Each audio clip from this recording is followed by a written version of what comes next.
Hi, I'm Chris. And I'm Jeremy. And I'm Fergal. And we're from Movie Smash. Comic book movies are having a golden age right now with the MCU. Movies based on comics aren't necessarily a new thing, but they're a big thing. Join us every other Tuesday on Movie Smash. We explore these movies and find some hidden gems. Every other week, we revisit some of the best. And some of the worst movies based on comics or graphic novels. Was Green Lantern as bad as you remember? Heck no! Is Time Cop the most accurate time travel movie ever created? Absolutely. Was Mystery Men way ahead of its time? Should they be revisited? Should they be forgotten? Join us on Movie Smash and find out. Listen wherever you find your fine podcasts.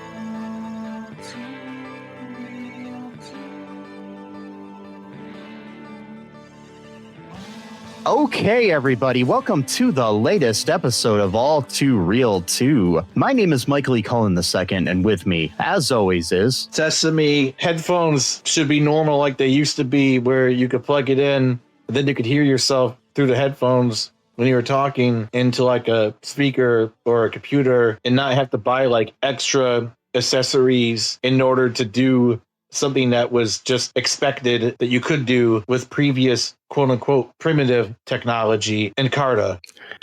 That's a really long name, man. Yeah. Yeah, can I just call you Sesame?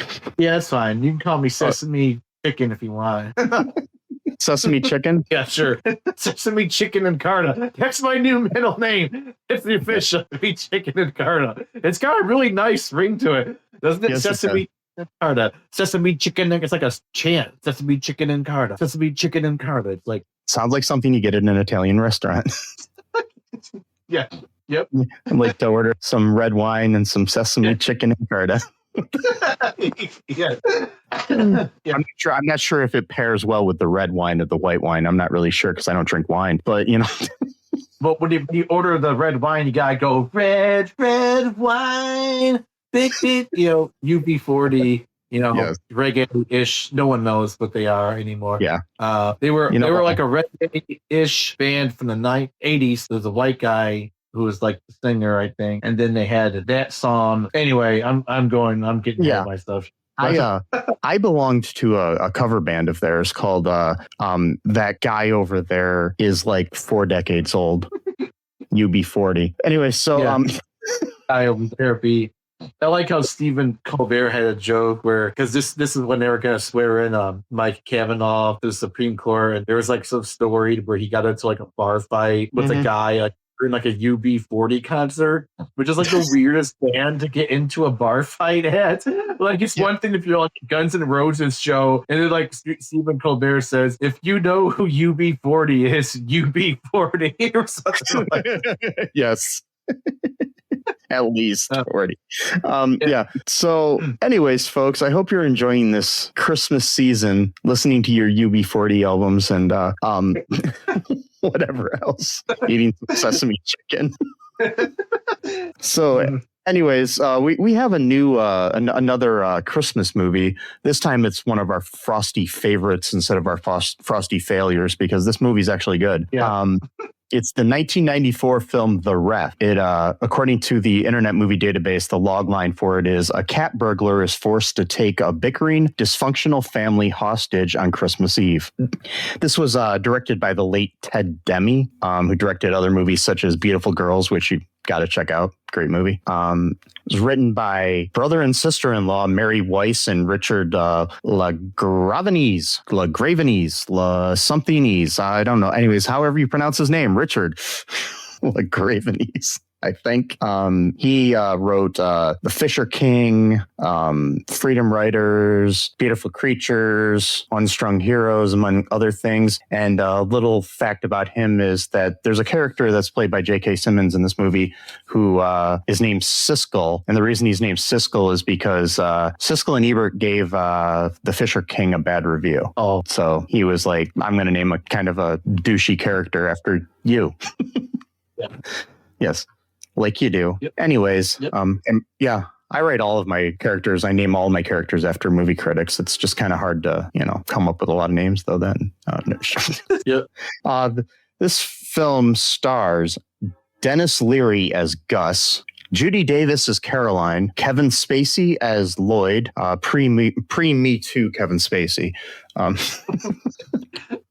Not that matters, but I'm just saying it does matter. I mean, people he, sexually harassed and whatnot, and sexually assaulted, even though he's never been convicted of any of these things. Allegedly, I guess we should say. But Robert J. Steinmiller Jr. as Jesse, Glynis Johns as Rose, Raymond J. Barry as Huff, Richard Bright as Murray, Christine Baranski as Connie, Adam LeFevre as Gary, Phillip Nicoll as John. We got Bill Raymond as George. We also have as Siskel, J.K. Simmons in his first movie. So, nice. Which, he's had a good career since then. Yes. And so initial thoughts here on this movie, Sesame Chicken. I liked it. That's my thoughts. I really liked it. I used to watch it with my brother when I was a kid, but I don't really remember much about it other than that I just liked it basically. And so now I'm watching it again for the first time in the mid-90s, and I'm like, okay, I can get behind this. This is kind of my type of movie.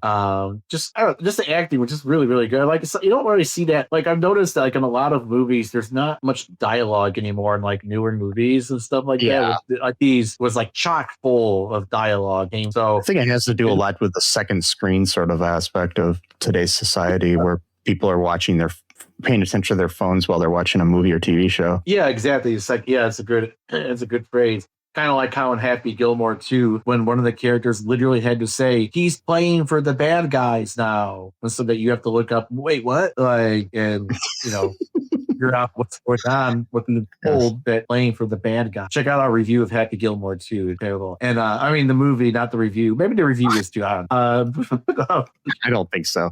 But yeah. So. Yeah, I used to watch this movie like all the time. I used to have it on VHS. Thought I had it on DVD, but I guess I only had it on VHS. It was one of my regular, pop in the VCR sort of watches, you do. Yeah. It's peak Denis Leary, Yep. DL. Peak DL. Yep. You're on a first initial basis with the guy. Yes, that's what I call it. Even my phone context is called DL. It's like, Does that ever get confused with like DL Hughley or anything? Yeah, well, I put DL Hughley's is DL, Denis Leary's DL2. So I got DL2, DL2 and Electric Boogaloo. Yes.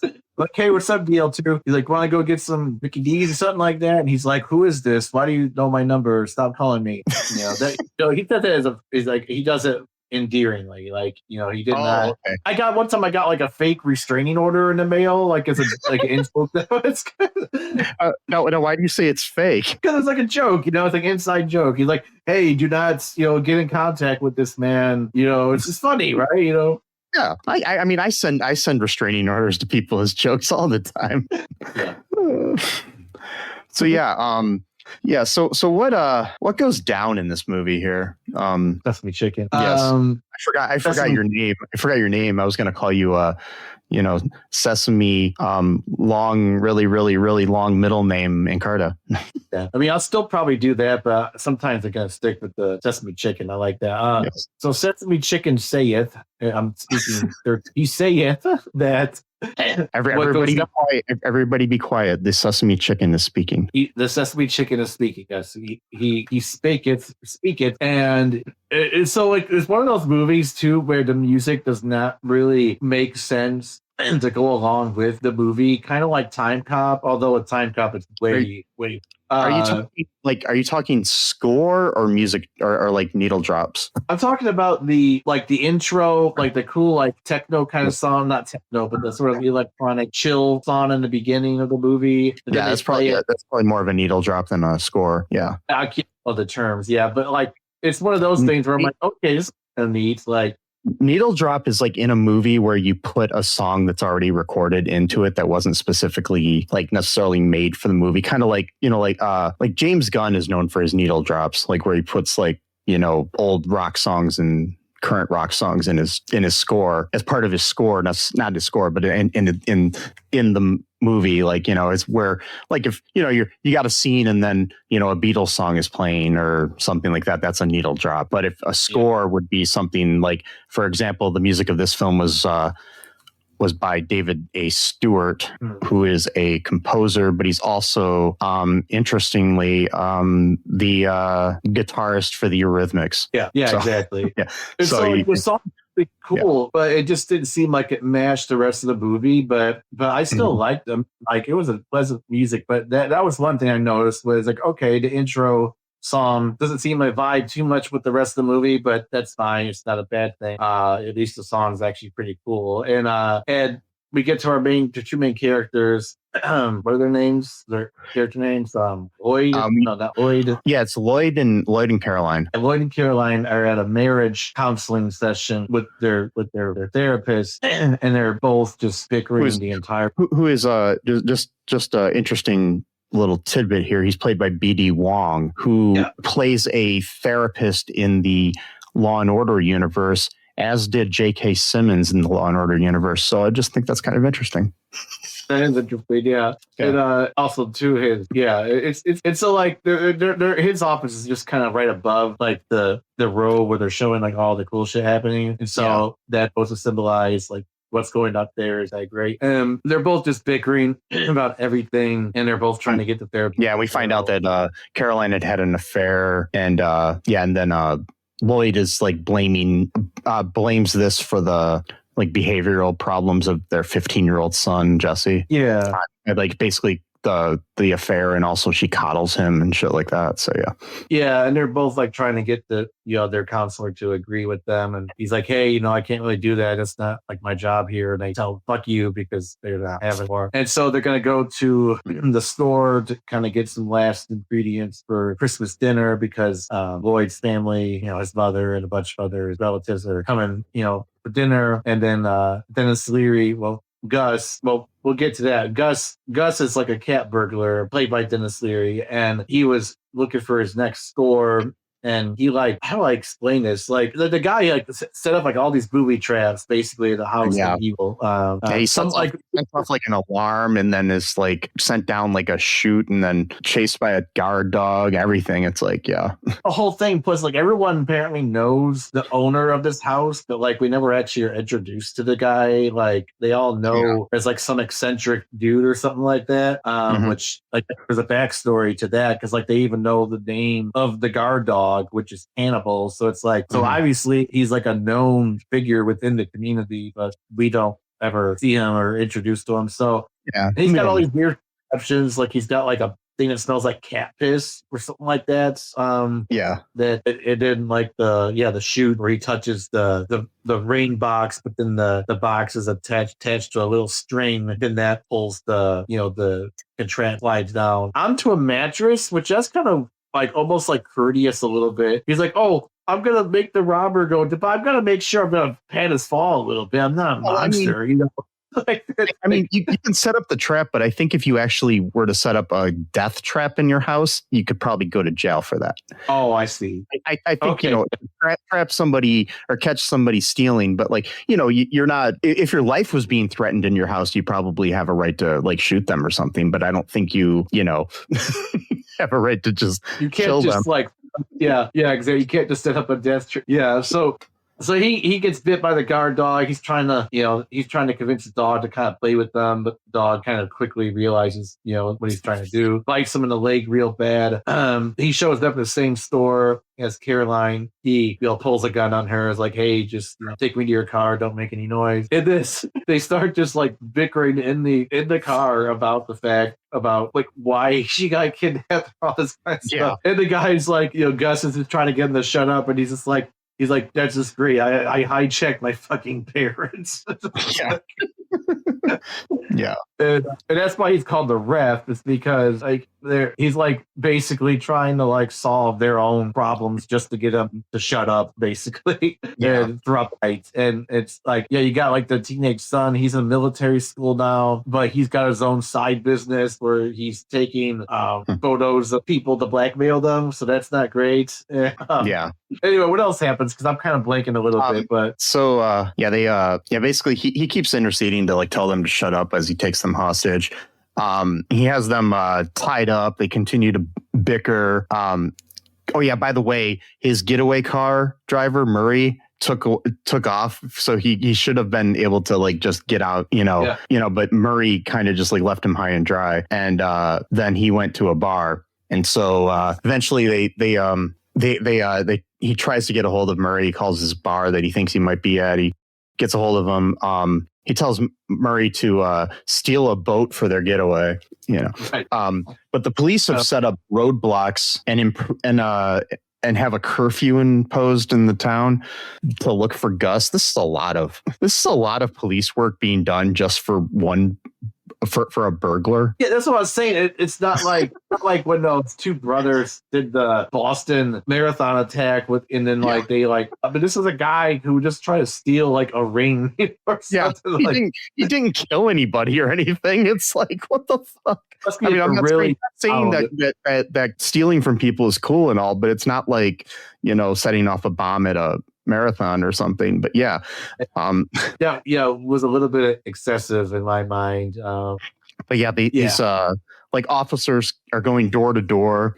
The police chief, Lieutenant Huff, is like less concerned. He doesn't kind of give a shit because the town doesn't see criminal activity like this, and he's just like whatever, sort of thing. He's kind of, but they have at one point they did have a video from the safe of Gus stealing with his image on it. Really? And the guys were all told to like watch the video again, and instead of watching the video again, they decide to turn on It's a Wonderful Life, and are watching that, and they accidentally hit record on the video and record over the video with It's a Wonderful Life. Yeah.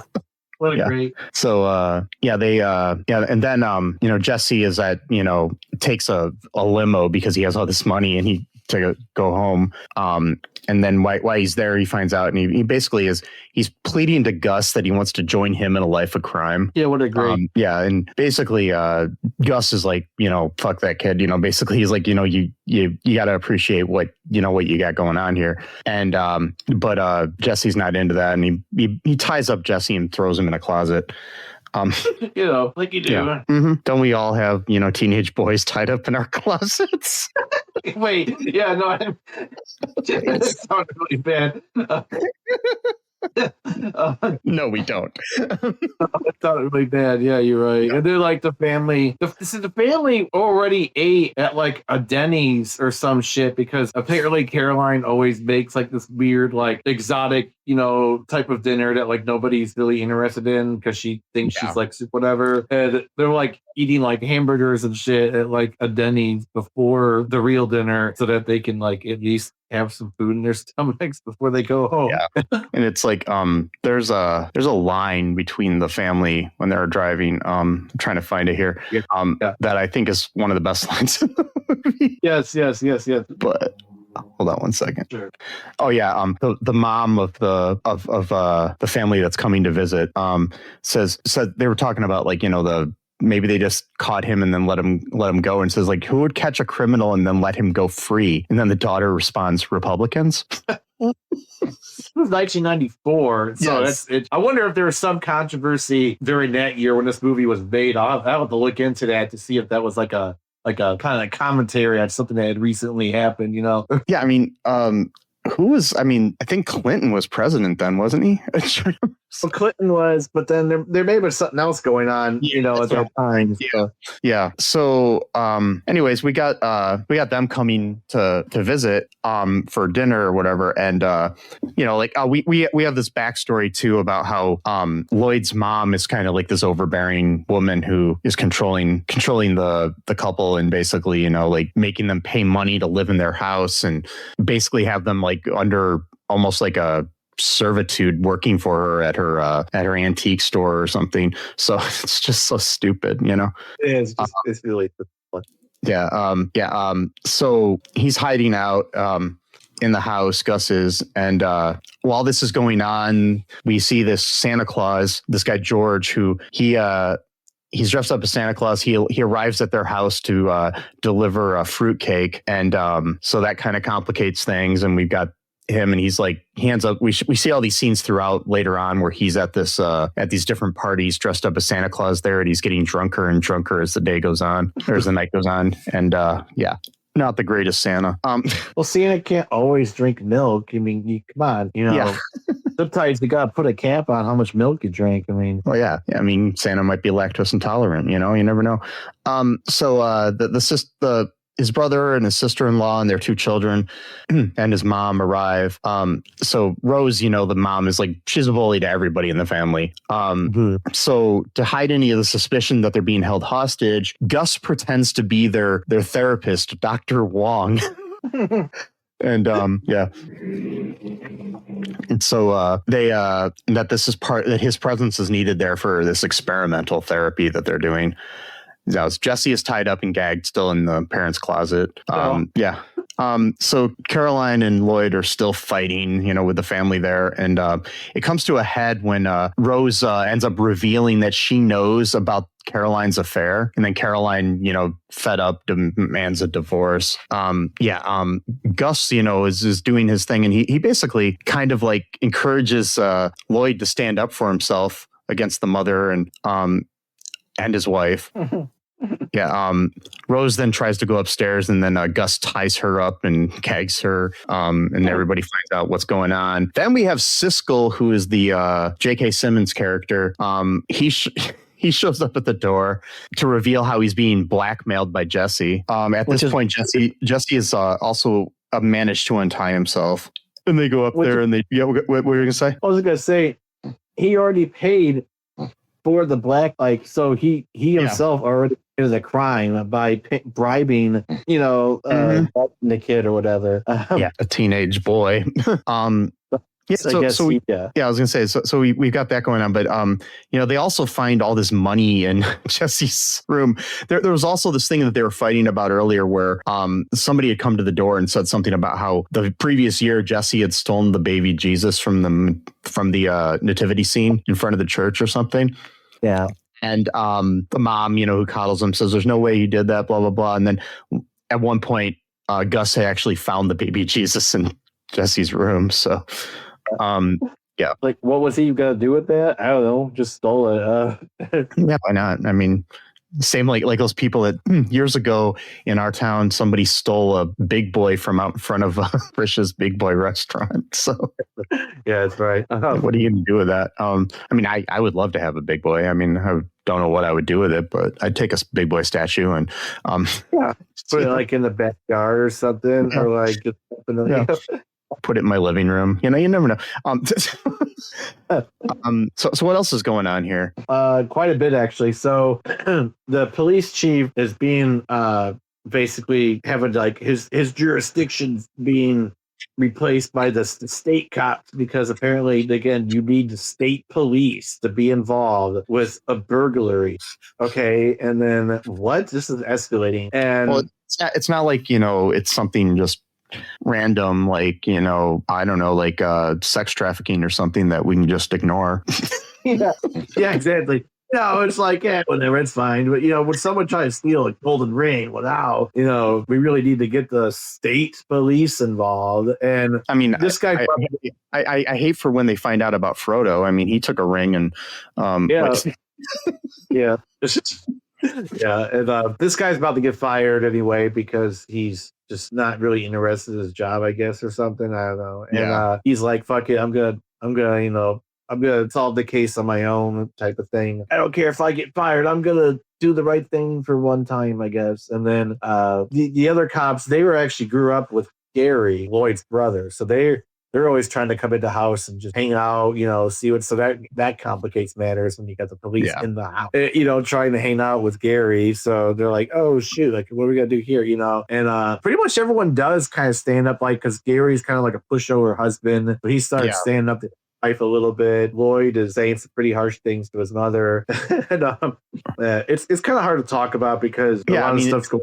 Lots going on. There's a lot of dialogue. Yeah. It's like but basically, like after Siskel had turned up, and Jesse had gotten himself free, they basically start to like warm up to Gus. Everybody. So George actually shows up, and he's like 3 sheets to the wind, drunk. Right. And he's basically all drunk and saying, why would you guys ever give me a gift? Sort of thing. Right. Yeah. Yeah. And then he spots the gun and realizes who Gus is, but he gets knocked out. And then the state police arrive, and Lloyd, like I said, he warmed up to him, and he says he decides he can't spend his life sending everyone he cares about to prison, whatever that means. I think maybe because military school is like prison, I guess. It's probably true. And then he basically he tells Jesse to take Gus to the docks using a path through the woods.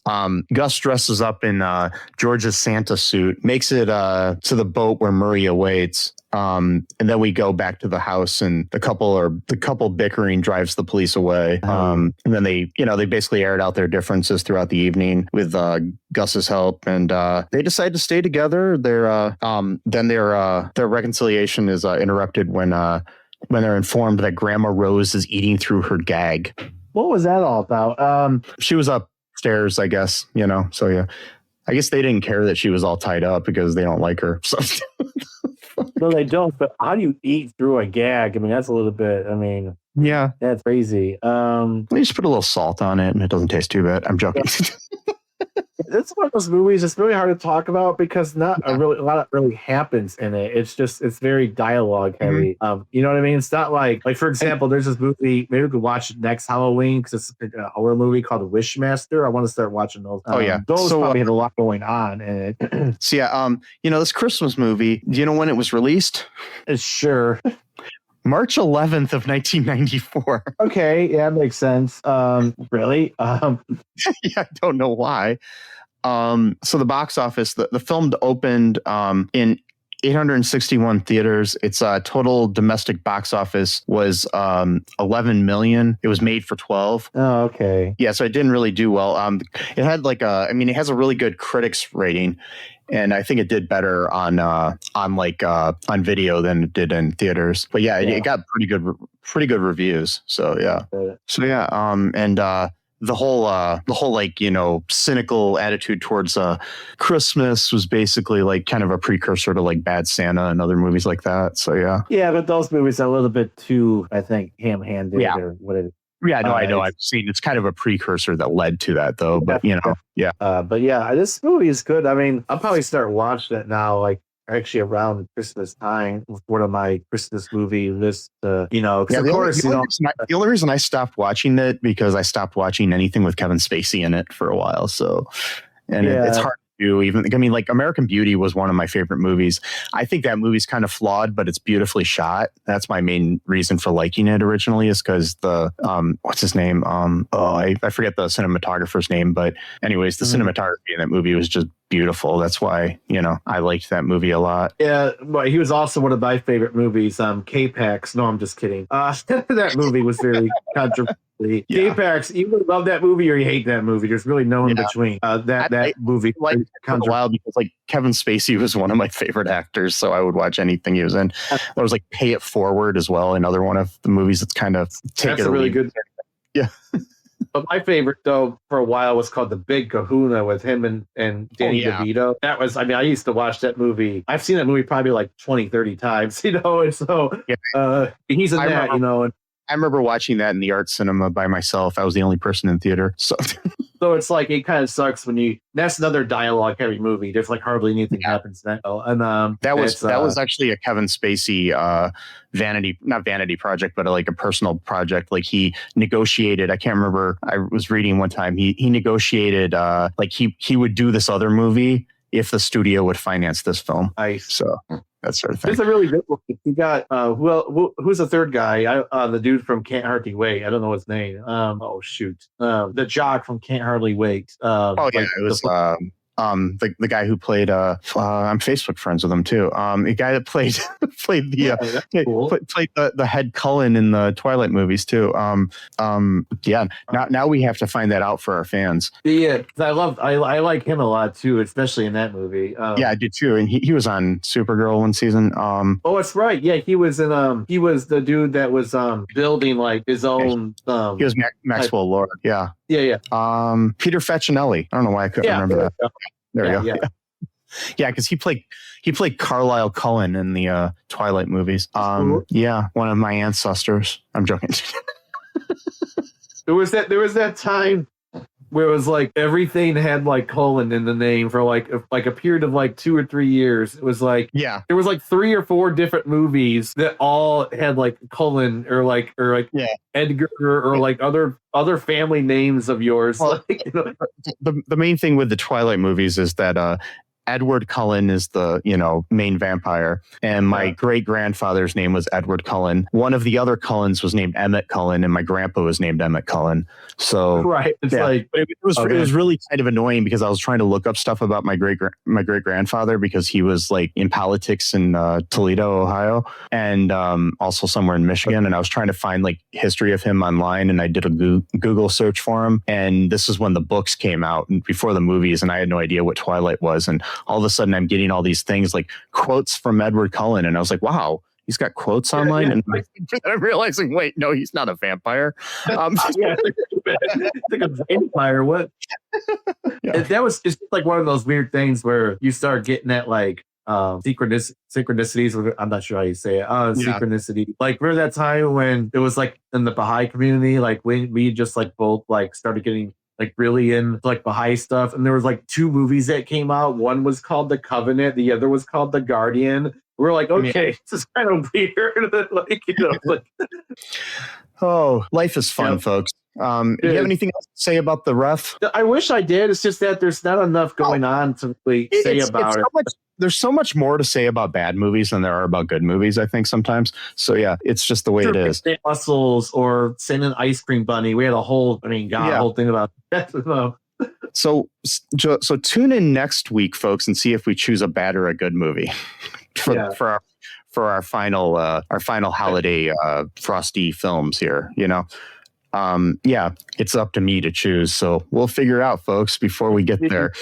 I think I have an idea, but anyways, folks, don't want to, keep you in more suspense. Just go to all2real2.com and check out all of our links there. We have a link to our TeePublic where you can buy some merch, some cool t-shirts and whatnot. You can also go to our Patreon through there and help support the show, even as low as $1 a month to help us out. Anything would help, really anything. Even some blue change, like 10 cents or a penny. Yeah. I don't know, because now they minted the last penny today when ordered this, so maybe you can't do that. But it's a sad day, folks. Sad day. It kind of is, though. Think about it. It kind of is, though, because then they're gonna be like, oh well, now we're not gonna do nickels. Now we're not gonna do dimes. Now we're not gonna do quarter. So now we're not gonna do money at all. Right? It's kind of scary. We're gonna go back to bartering. You're gonna go in and be like, "I'll give you a chicken for that chainsaw." Wait, no. A chainsaw. That's a good. I like that with a chainsaw. The sesame chicken for a chainsaw. Sesame chicken and Carta is here. The tray of chicken chainsaw. That's a good song lyric. The chicklet chine of the Chinese chicken. That's from Bare Naked Late, but yeah, 1 week.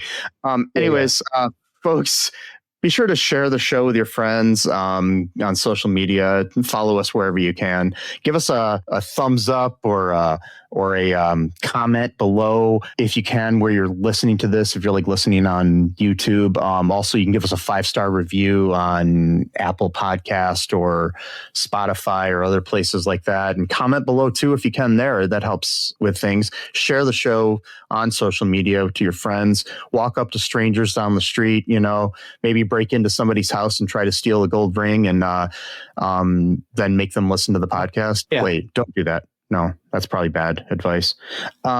Anyways, folks, just remember that trans lives are human lives. No human is illegal. Fuck the oligarchy. Yeah. Free Palestine. Be different. Be yourself. And remember that I love you. Fuck you. That's my name. Sesame loves you. And until next time. Bye-bye. Thanks for listening to All Too Real 2 podcast, a Cullen Park production. Produced and edited by Michael E. Cullen II. Music by Matthew Hawes. Subscribe and share the show. Visit us at cullenpark.com.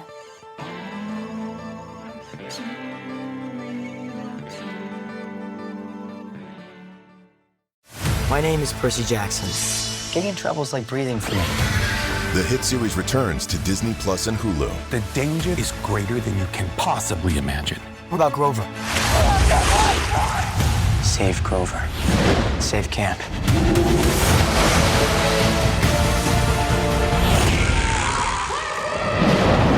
Percy Jackson and the Olympians. New season now on Disney Plus and Hulu. Learn more at disneyplus.com/what's on.